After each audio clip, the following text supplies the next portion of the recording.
This Saturday, Doctor Who is back, and the review embargo has finally broken. All of the major news outlets who normally review TV have released their Doctor Who reviews. Now, there's a lot riding on Season 2. Literally, the future of the show is in the balance at the moment. Disney Plus will only renew Doctor Who if Season 2 does well. And if Disney Plus don't renew Doctor Who, I'm sure it'll continue in some way, but who knows? Who knows? Point being, is this first start, the robot revolution, a step in the right direction? Well, today I'm going to be reading 3 reviews, one of which is relatively negative, one of which is relatively positive, and one of which is somewhere in the middle. They all say similar things, but I've picked the most interesting and unique parts out of each of them. There's obviously also the unfurling mystery of Mrs. Flood, who we now know is properly in this episode. I mean, Russell's talked about her being in this episode at some point, but I think I'm going to release a theory video on it soon, because she's the neighbour of Belinda Chandra. And she's also Ruby's neighbour. Also, shout out to the Black Archives Doctor Who photo thing. I'll link the website in the description, but they've got all these new HD pictures from episode 1 if you want to go and check them out. That's where we got this picture of Mrs. Flood, because prior to this I had theorised that she was Belinda's neighbour because of like a really pixelated looking old woman in the garden of Belinda's house, but we now have confirmation. So let me know your theories in the comments for Mrs. Flood, because this is intriguing. Has she moved house, or are there multiple Mrs. Floods? Is this a Susan Triad situation? Who knows? But before we get to reading the reviews, we've got this article here. We'll only quickly run through it, but there's a couple of interesting tidbits that Ncuti Gatwa has said when interviewed by Doctor Who TV. Ncuti promises that there are moments when you're going to see a darker element of his Doctor, which the big complaints I have with Season 1 is his Doctor doesn't feel challenged enough. He cries a little bit too much, and I'd rather see a more dark and not aggressive, but the Doctor can sometimes be a little bit snappy, a little bit short-tempered, and I really want that to come through within his Doctor. But here he's asked, going into the second season, will we see any new sides to the Doctor? Is there anything new that you're bringing to the role? And he references the fact that in Joy to the World, you know that bit where he's just absolutely slating Joy to save her life? He says we're going to see a more sort of mean spirit in the Doctor to achieve the greater good, which is really interesting because that initially kind of reminds me of Sylvester McCoy's Doctor, how like I think it's the Curse of Fenric, right, where he has to sort of bully Ace so that they can save the day. He has to destroy her faith in him, that sort of thing, because fundamentally the Doctor is still a good person, a good man, but yeah, there is a dark streak to the Doctor, which I think this character really needs to show. He was also asked in this same interview, without giving too much away, can you share a few hints about what fans can expect from Season 2? He says that this season is so exciting because they go to places on Earth that we haven't seen the Doctor go before. He says there's plot points and journeys in this season that are very intrinsic to the 15th Doctor's iteration. Now, this is also something that I think is really exciting, because one thing with I'd say a lot of the Jodie Whittaker era, which I know this isn't written by Chris Chibnall, but Doctor Who in recent years has felt like the Doctor's a little bit like a cookie cutter kind of thing, that you could almost put any Doctor in that story, and it's one of the things I do like about the 15th Doctor, some of his dialogue, and just, as Ncuti's saying here, some of the places his Doctor's going to go, you'd never see another iteration of the Doctor go to, which is pretty exciting. It keeps the show fresh, it keeps the show new. He says that there's layers peeled back from the Doctor and his life, both the Doctor's life as a whole and more specifically 15's incarnation. Now, couple this with some of the stuff they've talked about at the premiere, we may be exploring the Doctor's backstory a little bit more, maybe more Timeless Child stuff. It's certainly intriguing and something to look out for. Here's our last little quote from Ncuti Gatwa, in which he says that the viewers can be challenged by the Doctor and Belinda's relationship, which, once again, this is one of the things that I really want to see from this series, so let's see what the reviews say about the relationship between the Doctor and Belinda. Well, SFX magazine have put out this article. The screenshots I took last night, and they have now updated this picture. I know this picture shows Dot and Bubble, but trust me, the contents of this article are about the robot revolution. This is the more positive article that we have. They give it 4 stars out of 5. And say that the robot revolution is pretty much what you want and expect from a Doctor Who season opener. But there's a greater sense of confidence here, some sharper edges, and a terrific new companion in Varada Sethu's Belinda. Already, the 4 stars out of 5 is a pretty good sign. Sharper edges, hopefully, is talking about like in terms of characterization, but we'll read on. From an initial look, that looks good. It's a pulp sci-fi premise straight out of Flash Gordon or Dan Dare, but as usual, Doctor Who approaches it with both irreverence and heart.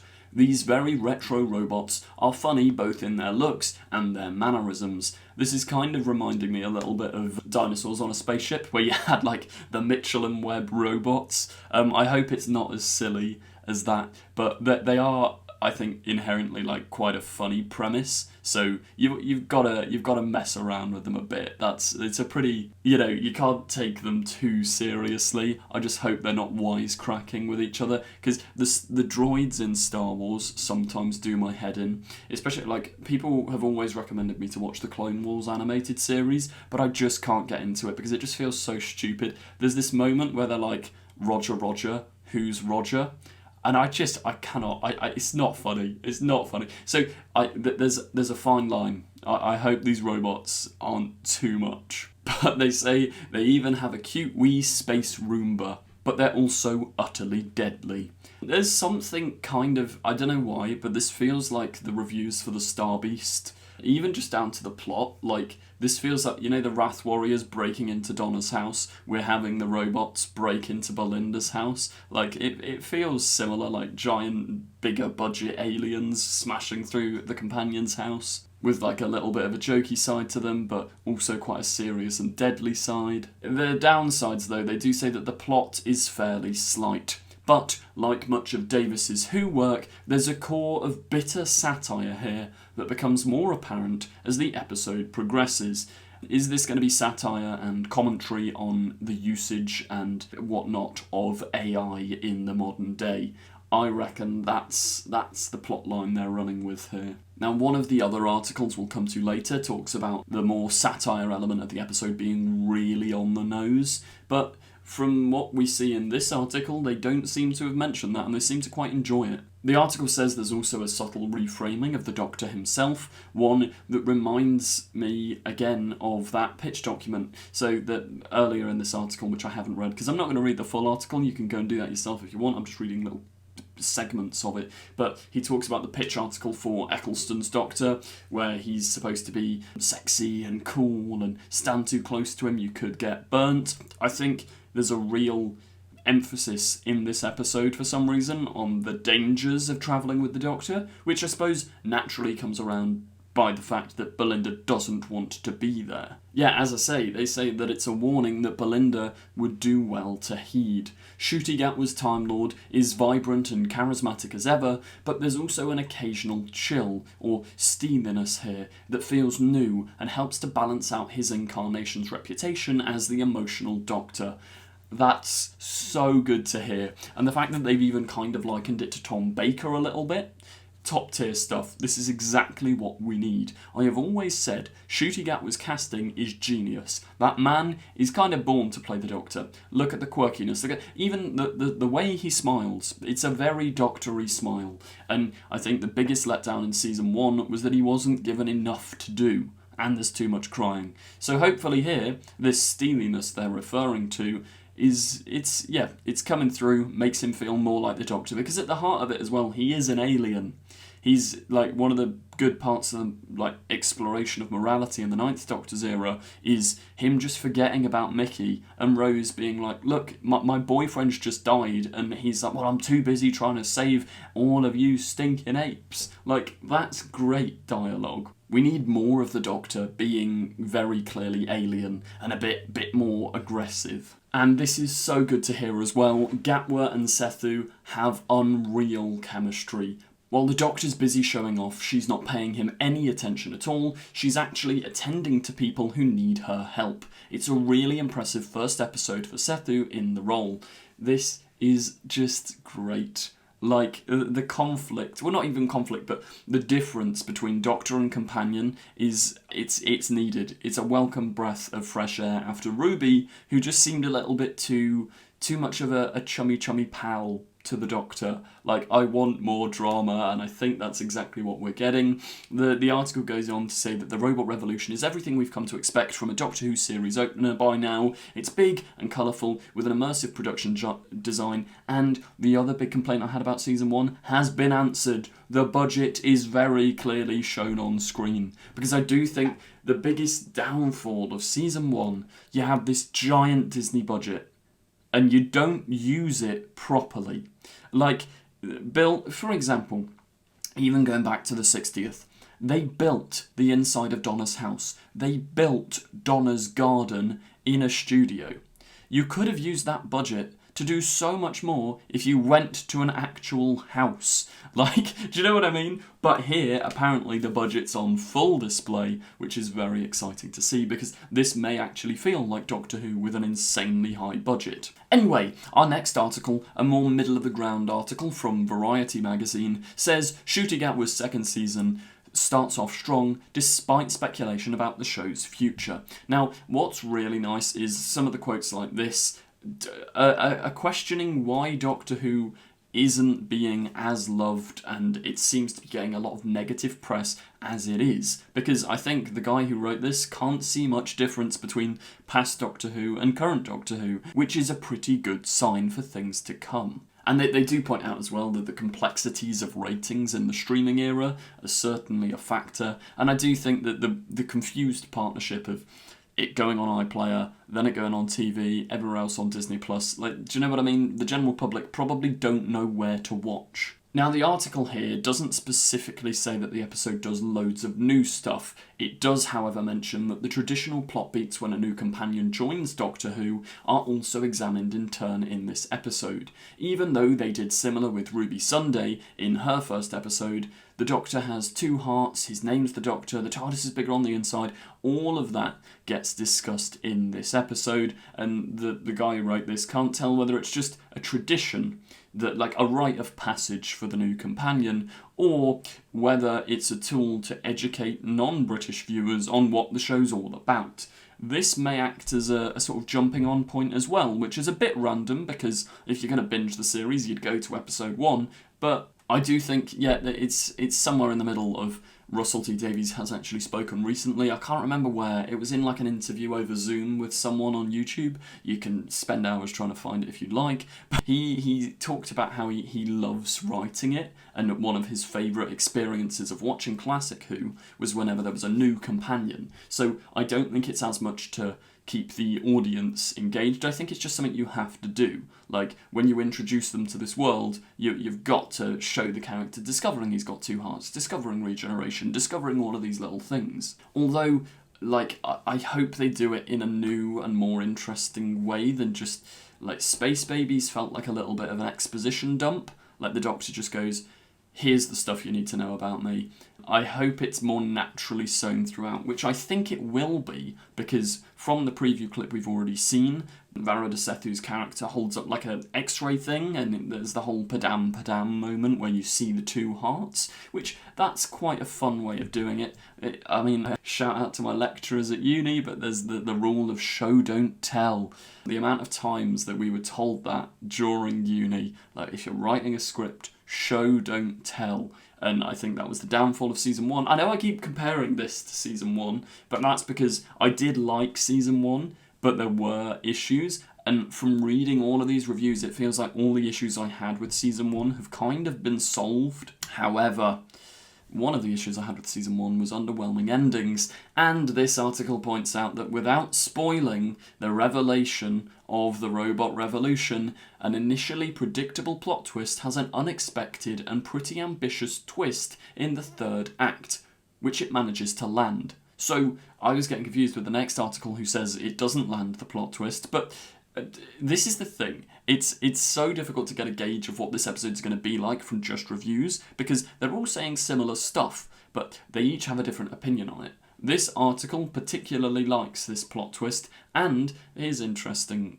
bit. At the end of the episode, there's a particularly spine-tingling thing that happens. Is this a cliffhanger leading into episode 2? Is this a reveal? Is this a revelation? Obviously, they're under embargo. They can't spoiler talk the whole episode yet, but it's shaping up to be interesting. They do, however, have a couple of concerns that going forward, are all the mysteries set up going to be satisfyingly paid off? Because once again, that was a big complaint of last year's season. Now on to the more negative of the reviews that we've got from the Radio Times, who says, "The Robot Revolution, a shaky start, but Virada Sethu shines." Now, even from that description, I think it's a good start that the main thing that's really being emphasised as good in this episode is the chemistry and the character of Belinda Chandra and the 15th Doctor. Because that ultimately is what the heart of the show is about. It's about characters.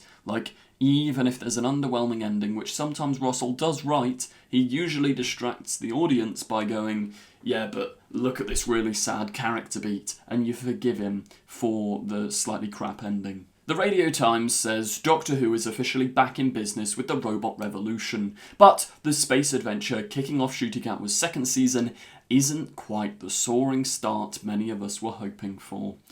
This is a shame. This is, as I say, this is the most negative review I could actually find of the episode so far, so I don't know whether this person just isn't on the Doctor Who vibe at the moment or what. Firstly, and most importantly, for the season ahead, Sethu absolutely shines and is a breath of fresh air. The debut of Belinda, who simply isn't up for getting a jaunt across the stars and just wants to get home, is one of the most joyful parts of the episode. So yeah, as I say, there's a really heavy focus on character and who Belinda is, which that's what we're here for. As long as the ending isn't ridiculous, I think I'm probably going to like this episode. They then talk a lot about the 15th Doctor and say that he's got a lot to do in this episode, from getting into a rhythm with a new companion and doing the whole it's bigger on the inside shtick, to pulling off some pretty precise dialogue and switching between laughs and emotional beats.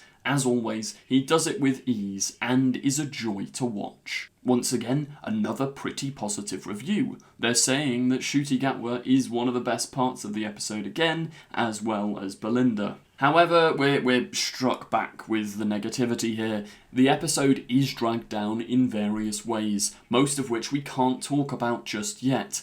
So it is interesting, I think it's probably the ending. I mean, there's famously, a fandom consensus that Russell T Davies has a problem when writing endings, which, as I say, I think sometimes he does just hit the reset button, but as long as it's substituted with a character sacrifice or something interesting character-wise, I'm usually on board with it. They say that the episode's climax involves a rather ludicrous reveal and fails to stick the landing. There's also some very on-the-nose writing, characters stating the obvious rather than allowing the episode's themes to speak for themselves. I think maybe this is going to be similar to Space Babies, where there were a couple of lines that did feel a little bit like, yeah, we get what you're trying to do. Like, show, don't tell. Do you know, it's that age-old thing. But the article is fair. They say that there are some great moments too, though a tense sequence in the middle of the episode involving an exchange between the Doctor and Belinda in front of the robot captors is genuinely really gripping. So that's exciting. It's not all bad. The good thing is, not a single review has yet gone, it's all terrible, the show's dead, rubbish. Like, they're all seemingly quite enjoying this episode, and even this negative review, they're saying there's a lot of good moments, and it just sounds like typical Russell T Davies series opener, a bit of a lacking ending twist, although some of the reviews like the ending twist. I'm intrigued, I'm excited. Obviously they mention here Mrs. Flood makes her long-awaited return, and she's camp as ever. As we know now, she's Belinda's neighbour. How this all ties together, God knows. Let me know your theories in the comments down below. If you did enjoy, please do remember to like, comment, subscribe and share. You know the drill, it really helps me out. Thank you very much for watching and goodbye. Check out the Patreon for early access to new videos, etc. Yeah, thanks, bye. Don't forget to click below and subscribe to the official Confused Adipose YouTube channel. I will destroy you! She's not seen a single episode. No, I've watched your episodes. Keep these sonic screwdrivers. What else am I saying about the film? Don't watch this one.